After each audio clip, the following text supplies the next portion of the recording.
क्या आपने नोटिस किया है कि नॉर्थ इंडिया में अर्थक्वेक्स की गिनती अचानक बढ़ गई है?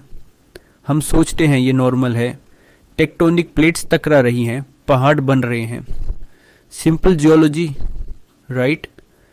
लेकिन दिसंबर 2023 में सैन फ्रांसिस्को में हुई अमेरिकन जियोफिजिकल यूनियन की कॉन्फ्रेंस में एक रिसर्च प्रेजेंट की गई जिसने सबको हैरान कर दिया। साइंटिस्ट्स ने क्लेम किया कि इंडियन प्लेट जिसके ऊपर हम खड़े हैं वो तिब्बत के नीचे जाके सिर्फ टकरा नहीं रही, वो पील हो रही है। जैसे एक पुरानी प्लाईवुड की लेयर्स अलग हो जाती हैं, वैसे ही इंडिया की ज़मीन नीचे से फट रही है। अफ्रीका का टूटना विजिबल है, लेकिन इंडिया का ये साइलेंट ब्रेकअप ज़मीन के 100 किलोमीटर नीचे चल रहा है। आज डेटा के साथ समझते हैं क्या इंडिया एशिया से अलग हो रहा है। थ्योरी को समझने के लिए हमें थोड़ा पीछे जाना पड़ेगा।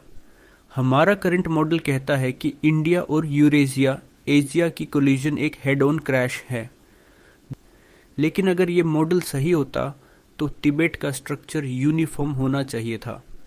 पर जब साइंटिस्ट्स ने सैटेलाइट डेटा और सीज्मिक वेव से तिब्बत को स्कैन किया तो उन्हें वहाँ कुछ अजीब दिखा। स्टैनफोर्ड यूनिवर्सिटी के जियोफिजिसिस्ट साइमन क्लेम्परर ने नोटिस किया कि तिब्बत के कुछ हिस्सों में ज़मीन के नीचे एम्प्टी गैप्स हैं और कुछ हिस्सों में ज़मीन एबनॉर्मली गर्म हॉट है। अगर इंडियन प्लेट एशिया के नीचे शांति से स्लाइड कर रही होती तो ये गैप्स क्यों हैं? ये सवाल उन्हें ले गया तिब्बत के उन एरियाज में जहां इंसान कम और झरनों स्प्रिंग्स की आवाज़ ज़्यादा है। इस प्रोसेस को जियोलॉजी में कहते हैं डेलेमिनेशन। इंडियन प्लेट की मोटाई थिकनेस लगभग 100 से 200 किलोमीटर है। ये नई रिसर्च कहती है कि प्लेट हॉरिजॉन्टली स्प्लिट हो रही है। इमेजिन करिए ये बुक इंडियन प्लेट है, जब ये एशिया से टकराई तो इसका ऊपर का हिस्सा क्रस्ट जो हल्का था वो तिब्बत के साथ जुड़कर पहाड़ बनाता रहा, लेकिन इसका नीचे का हिस्सा डेंस मेंटल वो इतना भारी था कि वो छील के अलग हो गया और नीचे मग्मा में गिर गया। ये बिल्कुल वैसा है जैसे आपके मोबाइल का लैमिनेटेड स्क्रीन गार्ड उखड़ जाता है। इंडिया की प्लेट पील हो रही है और ये पीलिंग प्रोसेस आज भी चल रहा है।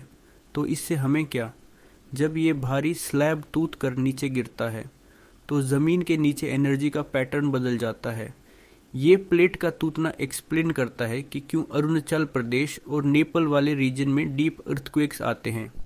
साइंटिस्ट डराना नहीं चाहते, पर यह डेटा बताता है कि हिमालयन रीजन जितना हम सोचते हैं उसे कहीं ज़्यादा अनस्टेबल है। दिल्ली, यूपी और बिहार में आने वाले झटके बस सतह की हलचल नहीं है, ये ज़मीन के नीचे चल रही एक मैसिव टीयरिंग इवेंट का रिजल्ट है। तो इससे हमें क्या? जब ये भारी स्लैब टूट